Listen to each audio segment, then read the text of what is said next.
All right, so Kristi Noem sat in Congress and swore, under oath, that her agency always complies with court orders.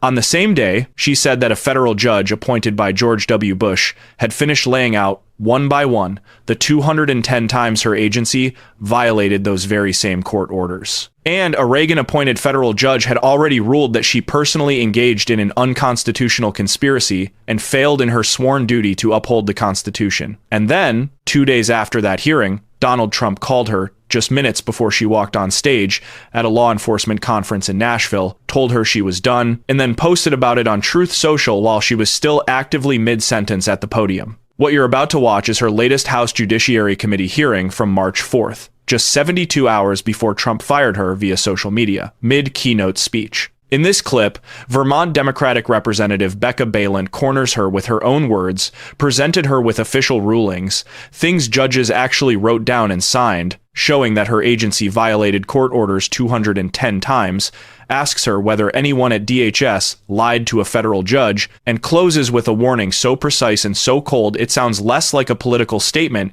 and more like someone reading from a future criminal charge sheet. And here's the thing you need to know going in. Every single fact Balint cites in this clip has since been confirmed by judges appointed by those judges. Let's watch the last hearing as Secretary of Homeland Security, and I will give you my take later at the end. Jackson, gentleman from Vermont is recognized. Thank you, Mr. Chair. Secretary Noem, I want to start with your testimony in front of Congress last year. You said, quote, "I think it's shameful to see the defense of individuals who break our laws. We are a nation of laws. If we are not a nation of laws, we are no nation at all." Do you stand by that? I do. We are a nation of laws. And obviously, in a nation of laws, agencies have to comply with lawful court orders. Secretary Noem, since you took over the department, how many times has DHS violated a court order? We always comply with federal court orders. I believe the instances that you're talking about are times when a judge has issued an order and notification came to us in a period of time that was a large enough gap to not meet the deadline. So we may have missed Secretary a deadline. Noem, if I could, never violated if I could, a court Secretary order. Noem, We've always I have followed the those numbers federal handy court right orders. here because last week a federal judge appointed by George W. Bush identified 210 times when your agency violated court orders. And one judge has said about ICE, ICE has likely violated more court orders in January of 2026 than some federal agencies have violated in their entire existence. Now, Secretary Noem, you have said repeatedly that your department is, quote, following all court orders. But just because you keep saying it does not make it true. And Americans aren't stupid, and they can see what is happening, and judges are also sounding the alarm.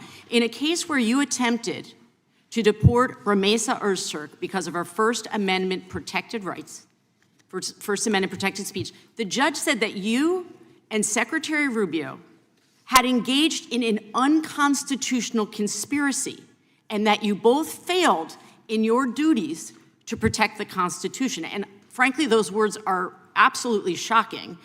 And the reality is that you refuse to acknowledge, and you're doing it here today, you refuse to acknowledge that your agency has broken the law.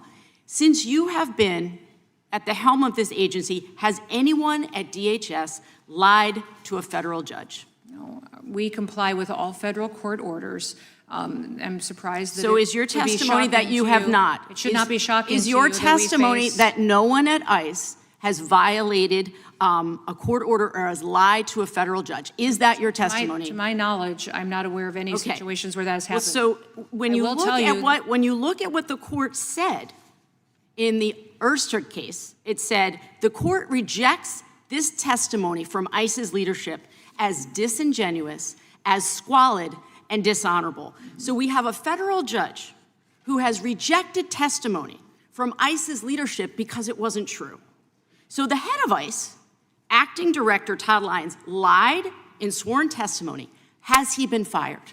No, Todd Lyons is a good man who has Have there been spent any, decades- Secretary he has Noem, have spent there been decades any protecting the American people consequences? and in law Has there been enforcement. any consequences good for man. him lying to a federal judge? That's what I want to know. Are there any consequences for someone under your It is leadership common knowledge. lying? We have activist judges out there throwing opinions So you around have that said are not based repeatedly, on law, again, I just want to bring us constitutional back to my question. You have said that we are a nation of laws.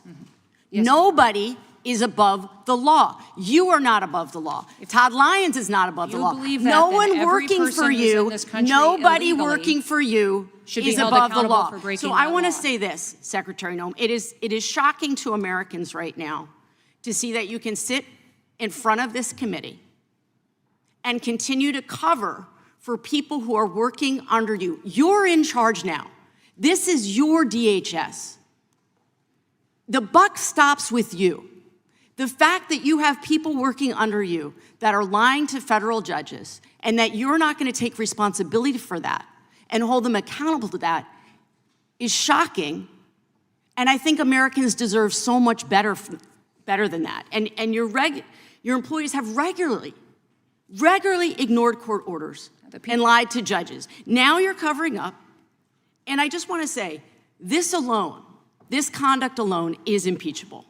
And I want you to know that Americans will get accountability for the damage that you have done, for the lawlessness of aspects of DHS, for killing innocent Americans, for terrorizing children. They will get accountability. And you are the Secretary of DHS for now. And you think you're immune from accountability, but I promise you this, one day, he is not going to be president anymore. He is not going to be in charge. And when that day comes, we will still be here. And we will still be seeking accountability.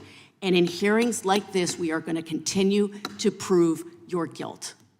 I yield back. The lady yields back. Gentleman from South Carolina is recognized. Here's what makes this clip even more extraordinary than it already looks, because there are three things you just watched that deserve way more context than they got. First, the firing. NBC News reported that Trump was already frustrated with her, but it was specifically her performance at those two congressional hearings, the Senate on Tuesday, the House on Wednesday, that finally cost her the job. One GOP senator described her performance as water boiling over the edge of the pot. Think about that. Representative Balint's grilling, the exact exchange you just watched, is part of why she no longer has a job. The accountability Balint promised, it started 48 hours later. CBS News' inside reporting mentioned that Trump called her by phone just minutes before she walked on stage in Nashville to tell her she was fired, and then dropped the Truth Social post while she was still actively mid-speech, the announcement going live while she was standing at the podium. He fired her while she was talking. Say what you want about karma, but that's a pretty clean setup and punchline. Second, the Todd Lyons question. When Balint asked whether the head of ICE had been fired for lying to a federal judge, and she basically said, he's a good man, here's what she didn't tell you. Chief United States District Judge Patrick Schiltz, a George W. Bush appointee who also worked as a law clerk for Antonin Scalia, one of the most conservative Supreme Court justices of the last 50 years, so nobody can call this guy a liberal, ordered Lyons to personally show up in court to explain why he shouldn't be punished by the judge, which is what contempt of court means, for ignoring multiple court orders. He wrote that the court's patience is at an end. Judge Schiltz also said, ICE has likely violated more court orders in January of 2026 than some federal agencies have violated in their entire existence. Lyons wasn't fired, he wasn't reprimanded, and she, giving sworn statements to Congress after all of that, looked a United States representative in the face and said she wasn't aware of any situations where someone at ICE had lied to a federal judge. That is, and I want to use the precise legal term here, a wild thing to say. Third, the unconstitutional conspiracy finding. When Balint cited the ruling about her and Secretary Rubio engaging in an unconstitutional conspiracy, that's not dramatic exaggeration for effect. Those are the exact words, word for word, from a judge's official written ruling. United States District Judge William Young, appointed to the bench by Ronald Reagan in 1985, said, and I'm quoting directly here, I find it breathtaking that I have been compelled on the evidence to find the conduct of such high-level officers of our government, cabinet secretaries, conspired to infringe the First Amendment rights of people with such rights here in the United States. These cabinet secretaries have failed in their sworn duty to uphold the Constitution. In a 161-page decision, Judge Young concluded that Noem And Rubio acted in concert to misuse the sweeping powers of their respective offices to target non-citizen pro-Palestinians for deportation primarily on account of their First Amendment protected political speech. A Reagan judge, 161 pages. Unconstitutional conspiracy. And her response to Congress was, activist judges. So when you heard Balint say this conduct is impeachable, she wasn't exaggerating. She was actually saying less than the full truth of how bad it is. So what does this actually mean going forward? Because here's where it gets important and most people stop paying attention. For you personally, if a federal judge can rule that cabinet secretaries engaged in a conspiracy to violate your First Amendment rights, meaning the Secretary of Homeland Security deployed federal agents in masks to arrest people specifically for what they said, then the thing protecting your speech isn't the goodwill of whoever's currently in office. It's the courts. And the argument she made repeatedly that these are just activist judges issuing opinions not based on law is not a legal defense. It's a public relations strategy designed to make you think court orders are optional. It's sort of like a restaurant telling you the health inspector is biased because he keeps citing them for salmonella. At some point, the chicken is still raw for institutions. Here's what Balint's warning actually means in legal terms, because this matters. According to the Brennan Center for Justice, courts have tools beyond just issuing orders, including criminal contempt hearings, where a judge can fine you or send you to jail for disobeying their orders, and which judges are authorized to pursue, even if the sitting United States attorney declines to take the case. The part of the Constitution that covers impeachment, the process of removing officials from office, specifically says that officers of the United States who are removed shall nevertheless be liable and subject to indictment, trial, judgment, and punishment according to law. In plain English, the protection that currently exists for these officials is political protection, Trump's protection. The moment that ends, lying under oath before Congress, which is called perjury, is a serious federal crime, carrying up to 5 years in prison. Conspiring to violate someone's constitutional rights, which is exactly what a federal judge ruled she did, carries up to 10 years. State-level prosecutors, the top law enforcement officials in each state, don't have to follow what the federal government decides to charge or not charge. The paper trail being built in these hearings right now is not just theater, it is evidence. And for what?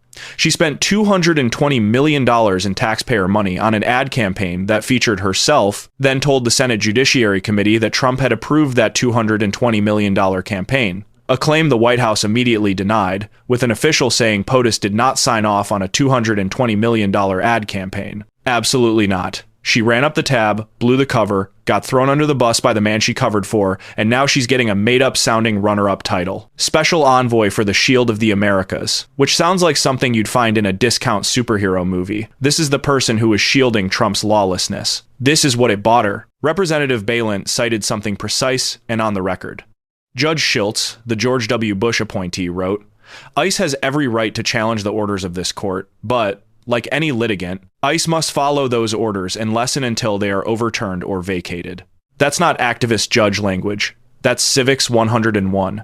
The fact that we're having to quote a conservative Bush appointee, a former Scalia clerk, explaining how courts work to the Secretary of Homeland Security is either deeply embarrassing or deeply clarifying. Probably both. Here's where things stand right now. She is out. Her last day is March 31st. She is the first cabinet secretary to leave in Trump's second term, and an administration official told reporters that her drama sadly overshadowed and distracted from the administration's extremely popular immigration agenda. Notice they didn't say she was wrong. They said she was distracting. That's not accountability. That's a reassignment. But here's what this is not about. It's not about one bad Secretary of Homeland Security. What this is actually about is whether the record being built, 210 court order violations, a Reagan judge's finding of unconstitutional conspiracy, sworn statements to Congress that multiple judges have called flat out dishonest, whether that record counts after January 2029 when Trump's second term ends and he no longer controls who gets prosecuted. Because Balint was right about one thing. One day, he is not going to be president anymore.